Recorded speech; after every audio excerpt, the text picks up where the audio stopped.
Hello again, all you absolutely magnificent people, and welcome back to another episode of An Ecologist Plays, where, as you can see right at the top there, we are back in Empires of the Undergrowth. We're just going to jump right back into our formicarium, because we are going to carry on with the challenge version of the second mission over here, Subjugation, where we have to contend with another Formiga species, the Formas Andia.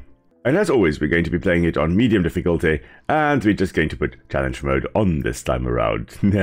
So let's see what we contend with as we play Subjugation. And here we are.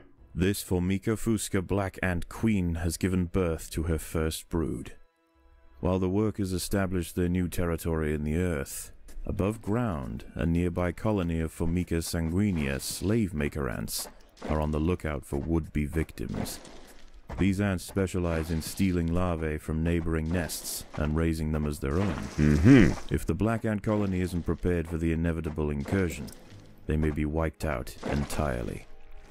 Indeed, so it is some interesting thing that we've got to worry about, the fact that we are going to have some slave-making ants popping in here.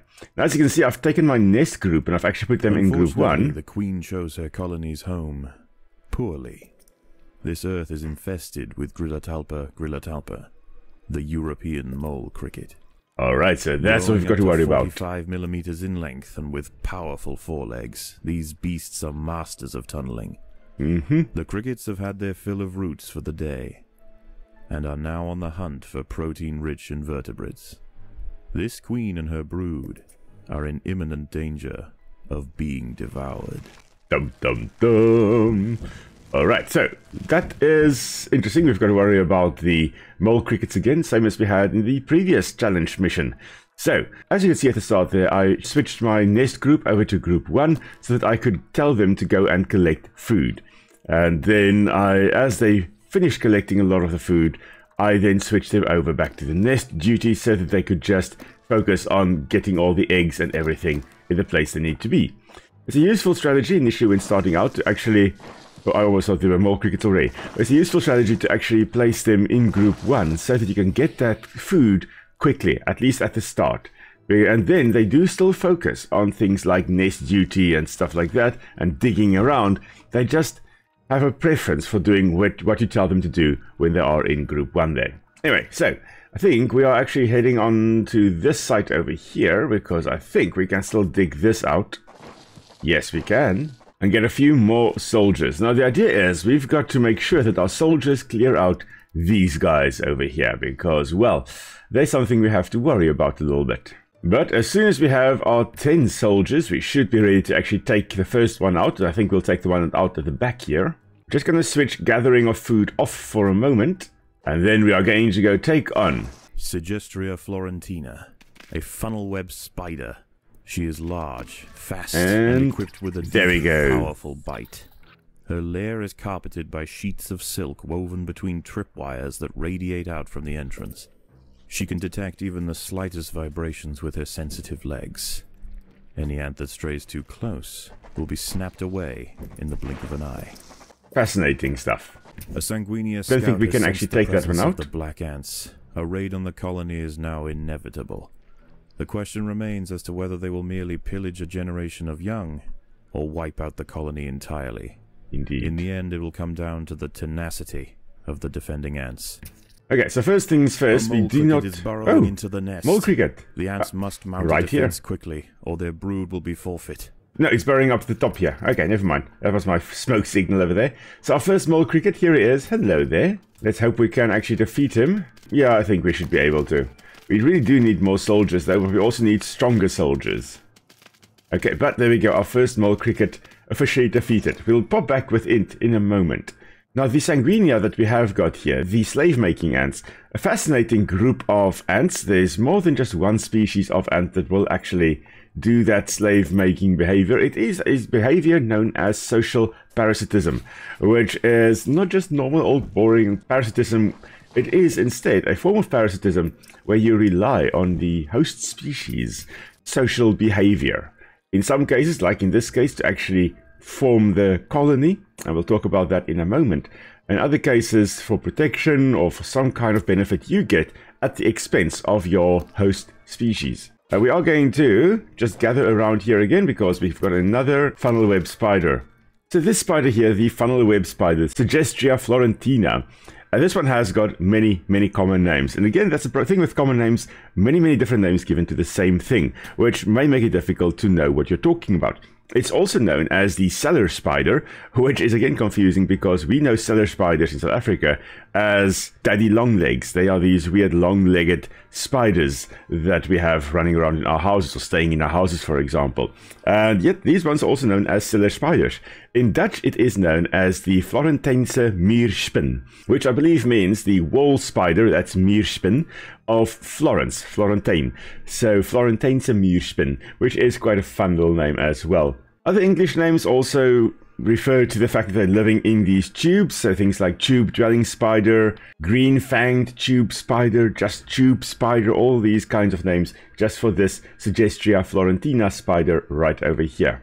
Apparently it being called a muurspin or a wall spider, it refers to the fact that the females very often will actually make their tubes, these little tubes over here that you can see, will actually make that between bricks of brick houses. So that's where, of course, that name comes from. Now, both the males and the females will actually make these nests, these tubes, and as the narrator there says, they will sit with their 6 frontal legs on the wires here and actually detect when something moves on the web. And these threads here are actually quite sticky. Our ants are moving more slowly on here because, well, they get kind of stuck. And the idea is that an insect would actually walk along here, get stuck, and then this little Subjugation florentina, this funnel web spider, will come running out and then bite it, inject it with venom, which will then kill it. And what they will do is they will make sure if they're catching a bee or a wasp, for example, they will actually bite it on the head away from the stingers so that the bee or the wasp does not actually sting them. Of course, you do have certain wasp species that will actively target spiders, like this funnel web spider. They will actually lay their egg in the spider's body, which will then hatch and eat the spider from the inside out. And I'm sure we'll talk about that at some point as well. But these guys don't tend to target those wasps. Instead, they tend to target things like moths and cockroaches, occasional bees and wasps, and in this case, an ant. Now, these ants, being Formica fuscas, they don't have a stinger, so the spider can just bite them anywhere they want to. However, we do have the numbers, so we are going to take this one out. And as you will see in a moment, this one is going to grab this poor unfortunate soul right over there. She is currently terrified, but she is going to be grabbed, and the spider is going to run with her back to the nest. Look, there is already one of her sisters already dead in there. Will inject venom, and then this spider will consume the dead ant at their leisure. So really a cool spider. Occasionally, if there's a female, for example, that has actually laid eggs, there is a bit of parental care to some extent, giving the babies a boost in life. Sometimes she will die after the eggs have hatched, and in those cases, the young ones, the young spiders, the spiderlings, will actually eat the flesh of their mother and basically get her first meal in that way. So it's perhaps not intentional sacrifice, but sometimes they will sacrifice themselves that way. So yeah, here we go, Subjugation florentina. Let's take this one out, shall we?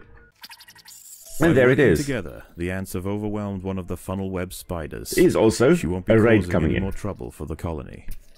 Her sisters, however, still present a problem. Okay, so we're just going to put some fast tiles all along here so that our ants can actually move quickly, because in 10 seconds we're going to have a raid coming in. Once we have finished that raid, I think we can actually go and take out this spider over here and put a brood chamber or 2 in there as well. Alright, here we go. The raiding party has There we go, arrived. Formica sanguinea, the Slavemakers and will head straight for the brood chambers. Okay. They must be stopped. All of them are dead. The raiding party was no match for the valiant defenders. The brood remains safe. For now. Alright, time to dig out another area. There we go. And we should be able to actually take it out. There we go. And now they can just collect some food and take that back to the nest. And now we can actually set up another brood chamber, I believe. And I also think we should be setting up a brood chamber over here just with a few workers to actually, for now at least, just take eggs to where it is needed. Of course, there we go. We've got a whole bunch of wood lice as well. Oh, and our food stores are full. Well, you know what that means. Time to upgrade. And there we go. Food stores nice and upgraded. Of course, we do have to make some workers as well in order to actually complete the mission. And there we go. Another raid is already on its way again. So the idea with this sanguinea is they don't want to actually take out this queen at all, or the whole colony. They just want to take enough ants and larvae back to their nest in order to sustain their colony. Mole crickets are burrowing into the nest. The ants must defend in multiple locations at once. Oh, multiple locations. Okay, so there is one right over here. The raiding party was no match for the valiant defenders. The Also one right up there. Safe for now. Let's take out the one closest to the queen first, and then we'll take on this one at the bottom here. Okay, they've officially taken care of the one mole cricket up there. Let's take out this one at the bottom. There we go. Okay, we'll now actually have a squad just protecting the queen over here, just in case, as we continue digging out. Now, we do not want to actually have little tunnels radiating out from here. We want all the tunnels to extend from behind our queen over here. So we can just protect this foyer part over here and not have to worry about the sanguinea ants slipping past our defenses into this area if we have brood chambers, which we are going to have some brood chambers over here. Alright, so let's, I guess, carry on with the job at hand. And here comes another one, but it is gonna die. Easy peasy. And another raid happening. Wow, these raids really follow up on one another quite quickly. We're just going to actually bring our main army back up here as well. Once we have got enough food, we're actually going to set up another soldier chamber right over here. The Sanguinea colony seeks once again to bolster its numbers. A battalion of Slavemakers charged. I think they basically did. Yeah, wiped out basically. So then we're going to have a nice squad right over here defending the queen and protecting against the intruding sanguinea, and the rest can actually just go forage for food. And taking out the funnel web spiders, of course, as well. And another spider dead. Oh, a whole bunch of food, whole bunch of enemies. But these Ochipus or Lens, these Devil's Coach Horse Beetles, really shouldn't be a problem for us. We should be able to defend quite nicely against them. There we go. And there comes the next raid. Actually, we are going to extend the fast movement tiles a little bit further and bring our main defensive force burrowing into the nest. Of course. The ants must mount a defense quickly, or their brood will be forfeit. Alright, so I'm wondering... Yeah, the mole cricket arrived first. Really such awesome creatures. Now, the Grilletalpa species, a lot of them will have this continuous sound that they are making when they are calling, the males at least, when they are calling to attract a female. And they make that by actually lifting these two little stubby wings that they have here. They will lift that up. And then there is what we call the scraper, which would be on this wing that is below the other one. It would actually be on the outside edge, so like that edge of the wing, but on the underside one. And they will rub that up against what we call the file, which will be on the underside of this wing. There are a row of little teeth. And that hard edge there acts like what we call a plectrum. When you're playing guitar, that plectrum that you use to stroke across the strings of the guitar. And that hard edge then will rub up against the file in a specific way, making a specific sound. And that is, of course, how crickets make this sound. And these guys, no different than that. They do lift their wings up almost like completely, like I would guess about 60 degrees up from their body in order to actually then make that sound. But this one over here is not here to find a place to call from. He is here to eat our young. And we cannot let that happen. So, let's take him out before the sanguinea arrive. Or right as they arrive.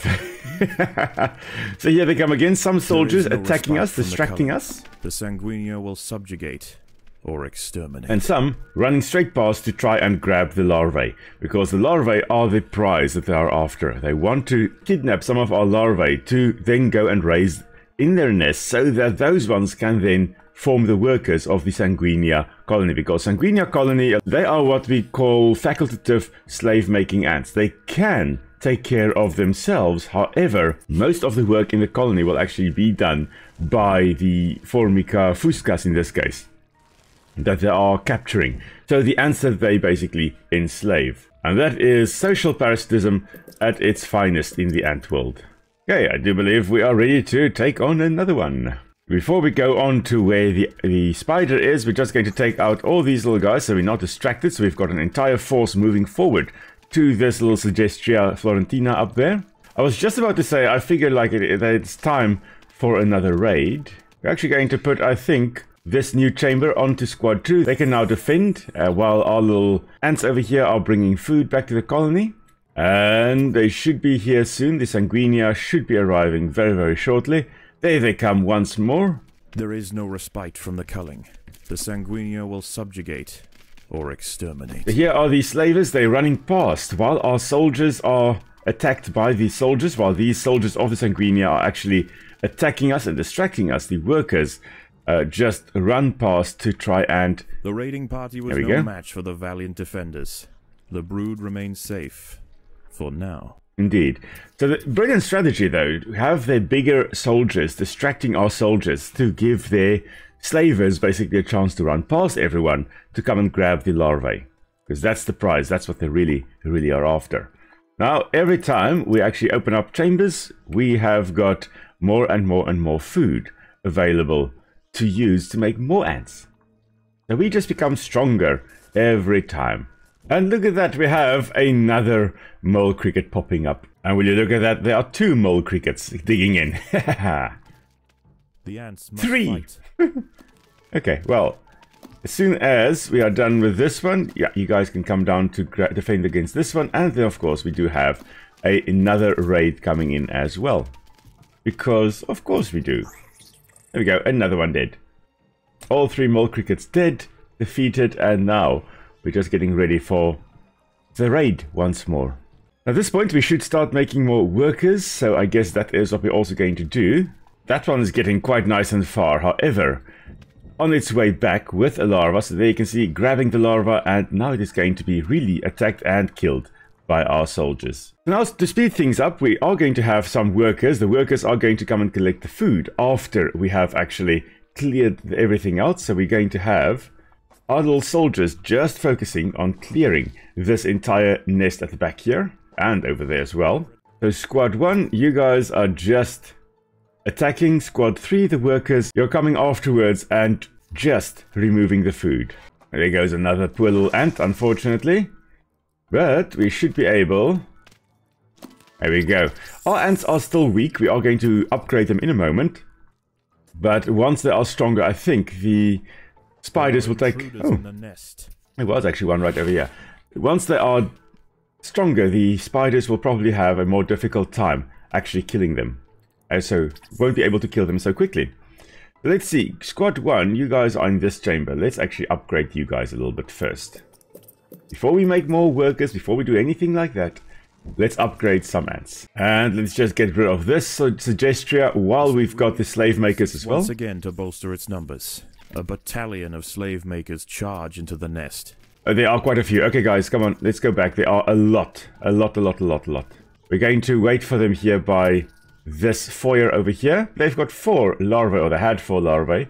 Now there are only 2, and there are none. Okay, well, we could have actually done that. Okay, another spider dead, and I think this is the last one. There we go. You guys can also bring food. Now we can just focus on surviving the attacks, getting enough worker tiles set up, and then just defending against the attacks. So initially, of course, just these attacks could perhaps spell the doom for a fledgling ant colony, as we also have a mole cricket digging in here.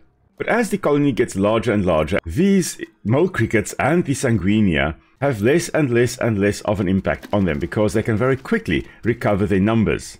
Especially in species that are polygamous, in other words, have more than one queen. Those species can really, very easily recover their numbers. Just going to make a few worker tiles over here.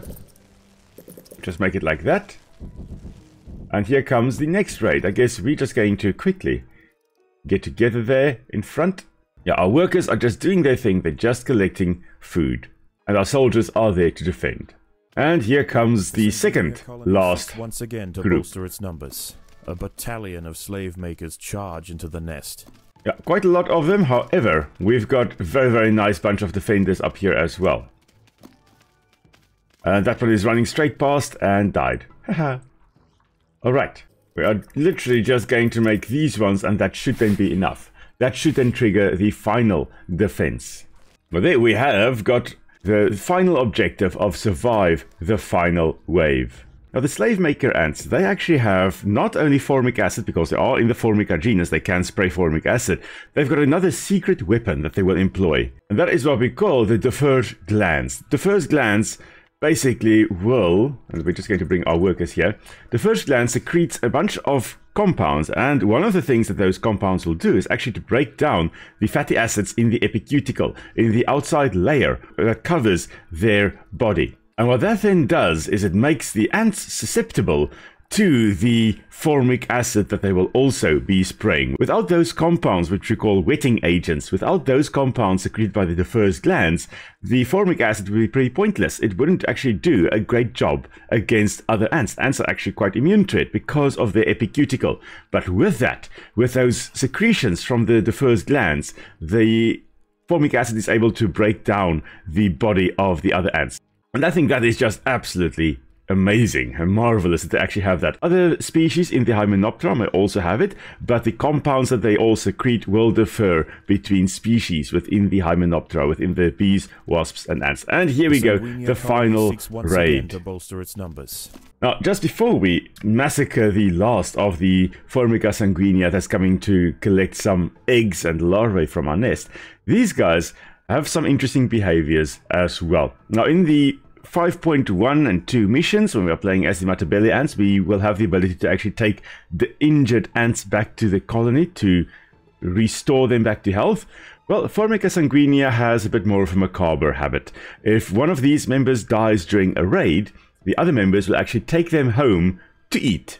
Not to bury, not to just take them somewhere to leave them on a farm upstate. No, they take them and they eat the dead members, the dead raiders. So, interesting. You don't want to waste nutrients, because technically when these females over here, these workers of the sanguinea, die over here and they left here, well, that's a bunch of potential food that you're just leaving in your host's nest. So no, they take back their dead ants and they will feed on them back at their colony. So yeah, now we don't see the Formica sanguinea actually employing their diffuse glands and they're spraying the formic acid, but do note that while this attack is actually happening, they will be doing that as well.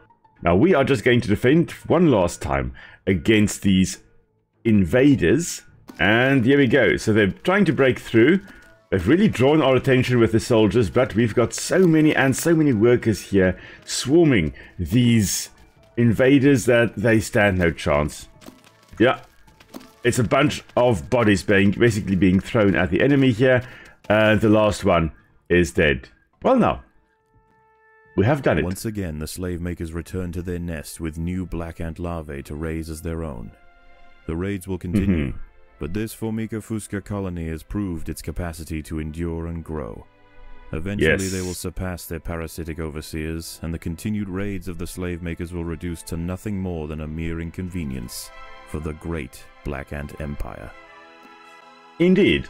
And here come the mole crickets, you know, of course, because as I saw there and pointed out with my arrow, they were burrowing in just as we actually... Oh, there are 4 at least. Oh, wow. Okay, so let's go for the extra jelly and end this before everything goes wrong over here in this poor colony. Alright, and here, of course, we are back in our formicarium, and we're just using some of the food that we have now gotten to upgrade our leafcutter ant mages, so they're nice and strong, so they're all level 3, so that we are ready for the formicarium challenge when that comes. Now, just a note, I mentioned earlier that as the colony gets larger, it becomes easy to recover from the attacks, and especially in polygynous colonies with more than one queen. But it's not just about there being more queens and more eggs being laid. It's also because there are more workers doing a bunch more food collection. So the larger a colony is, the easier it is for the members to actually find enough food to sustain the colony, so that they can raise those young, so that they can withstand the attack by the Formica sanguinea. So that's the idea there. But this is then where we are going to be calling it a day, everybody. So as always, thank you so much for joining me and my ants here in Empires of the Undergrowth. Hope you had a wonderful time. If you've got any questions, do feel free to pop it down in the comments below. And if you haven't subscribed yet, please do. Really helps the channel to grow. And it's always marvelous to add more people to the ecology squad. And there is also, of course, a Discord channel that I have gotten up and running again. Link for that down in the doobly-doo in the description down below.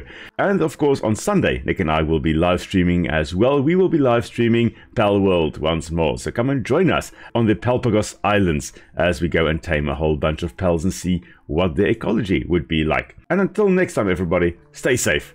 I'll see you all soon. Bye.